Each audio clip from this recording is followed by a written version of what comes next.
सियाचिन में सक्रिय रूप से तैनात पहली महिला कौन बनी है? भारत में गाजर घास कब से उगने लगी है? फूलों की वर्षा किस राज्य में होती है? ये प्रश्न 8 अप्रैल की सेकंड शिफ्ट में पूछे गए प्रश्न है और इसी तरह से और भी प्रश्न पूछे गए हैं। तो उन प्रश्नों को देखने से पहले आप सभी से आग्रह है कि जिस किसी भी भाई बहन ने चैनल को अभी तक सब्सक्राइब नहीं किया है तो चैनल को सब्सक्राइब कर दीजिए, क्योंकि बहुत से ऐसे लोग हैं जो वीडियो को सिर्फ देख लेते हैं और चैनल को सब्सक्राइब नहीं करते हैं। और यदि आप चाहते हैं कि इसी तरह की हेल्पफुल वीडियो आपको मिलती रहे तो प्लीज़ चैनल को सब्सक्राइब कर लीजिए और वीडियो को लाइक और शेयर कर दीजिए। तो चलिए देखते हैं कि और कौन से प्रश्न हैं जो 8 अप्रैल की सेकंड शिफ्ट में पूछे गए हैं। तो सबसे पहले प्रश्न पूछा गया है, किस राज्य में फूलों की वर्षा होती है? तो इसका सही उत्तर हो जाएगा कर्नाटक और केरल में। कर्नाटक और केरल राज्य में फूलों की वर्षा होती है। इसके अलावा और प्रश्न पूछा गया है, अंतर्राष्ट्रीय मुद्रा कोष की वर्तमान प्रबंध निदेशक और अध्यक्ष कौन है? तो इसका सही उत्तर हो जाएगा क्रिस्टलीना जॉर्जिवा। क्रिस्टलीना जॉर्जिवा अंतर्राष्ट्रीय मुद्रा कोष के वर्तमान प्रबंध निदेशक और अध्यक्ष हैं। इसके अलावा और प्रश्न पूछा गया है, मोहिनीअट्टम किस राज्य का लोक नृत्य है? तो इसका सही उत्तर हो जाएगा केरल राज्य का। मोहिनीअट्टम केरल राज्य का लोक नृत्य है। इसके अलावा और प्रश्न पूछा गया है, महिला क्रिकेट एशिया कप 2022 का आयोजन कहाँ हुआ था? तो इसका सही उत्तर हो जाएगा सिलहट बांग्लादेश में। सिलहट बांग्लादेश में महिला क्रिकेट एशिया कप 2022 का आयोजन हुआ था। इसके अलावा और प्रश्न पूछा गया है, क्षेत्रफल की दृष्टि से भारत का सबसे छोटा राज्य कौन सा है? तो इसका सही उत्तर हो जाएगा गोवा राज्य। गोवा राज्य है वह क्षेत्रफल की दृष्टि से सबसे छोटा राज्य है।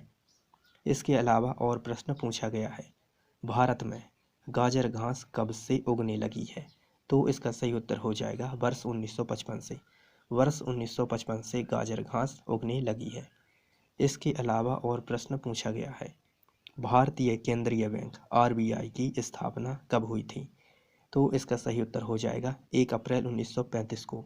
1 अप्रैल 1935 को भारतीय केंद्रीय बैंक आरबीआई की स्थापना हुई थी। इसके अलावा और प्रश्न पूछा गया है, बांसुरी वादन के लिए कौन सा व्यक्ति प्रसिद्ध है? तो इसका सही उत्तर हो जाएगा हरिप्रसाद चौरसिया। हरिप्रसाद चौरसिया बांसुरी वादन के लिए प्रसिद्ध व्यक्ति हैं। इसके अलावा और रतौंधी किस विटामिन की कमी से होने वाला रोग है? रतौंधी किस विटामिन की कमी से होने वाला रोग है? तो इसका सही उत्तर हो जाएगा विटामिन ए। विटामिन ए की कमी से होने वाला रोग है रतौंधी। इसके अलावा और प्रश्न पूछा गया है, कौन सी पहली महिला अधिकारी सियाचिन में सक्रिय रूप से तैनात होने वाली पहली महिला बनी है?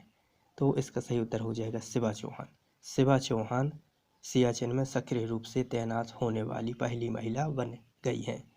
इसके अलावा और प्रश्न पूछा गया है, पेंसिल में किसका प्रयोग होता है? तो इसका सही उत्तर हो जाएगा ग्रेफाइट का। पेंसिल में ग्रेफाइट का प्रयोग होता है। इसके अलावा और प्रश्न पूछा गया है, किस वाद में सुप्रीम कोर्ट ने पहली बार निर्णय लिया कि प्रस्तावना संविधान का भाग है?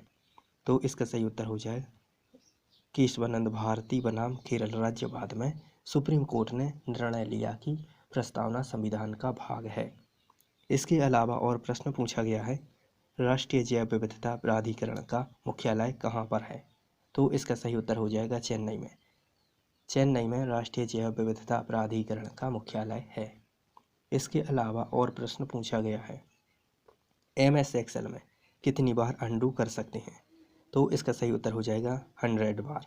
100 बार MS एक्सेल में अनडू कर सकते हैं। इसके अलावा और प्रश्न पूछा गया है, किसे एसिटिक एसिड कहते हैं? तो इसका सही उत्तर हो जाएगा सिरका को। सिरका को एसिटिक एसिड कहते हैं। इसके अलावा और प्रश्न पूछा गया है, छंद में ह्रस्व मात्रा को क्या कहते हैं? तो इसका सही उत्तर हो जाएगा लघु। छंद में ह्रस्व मात्रा को लघु कहते हैं। इसके अलावा और प्रश्न पूछा गया है, माचिस की तीली में किस तत्व का उपयोग होता है? तो इसका सही उत्तर हो जाएगा फास्फोरस का। माचिस की तीली में फास्फोरस का उपयोग होता है। इसके अलावा और प्रश्न पूछा गया है, रीडू करने की शॉर्टकट की क्या है? तो इसका सही उत्तर हो जाएगा Ctrl+Y। Ctrl+Y के द्वारा रीडू किया जाता है। इसके अलावा और प्रश्न पूछा गया है, सिलिकॉन चिप किससे बनी होती है? तो इसका सही उत्तर हो जाएगा छोटे छोटे सिलिकॉन पदार्थ कणों से। सिलिकॉन चिप छोटे छोटे सिलिकॉन पदार्थ कणों से मिलकर बनी होती है। इसके अलावा और प्रश्न पूछा गया है, भारत के किस राज्य का नृत्य कारगम है? तो इसका सही उत्तर हो जाएगा तमिलनाडु राज्य का। तमिलनाडु राज्य का नृत्य है कारगम। इसी तरह से प्रश्नों को प्राप्त करने हेतु चैनल को सब्सक्राइब कीजिए और वीडियो को लाइक और शेयर कीजिए।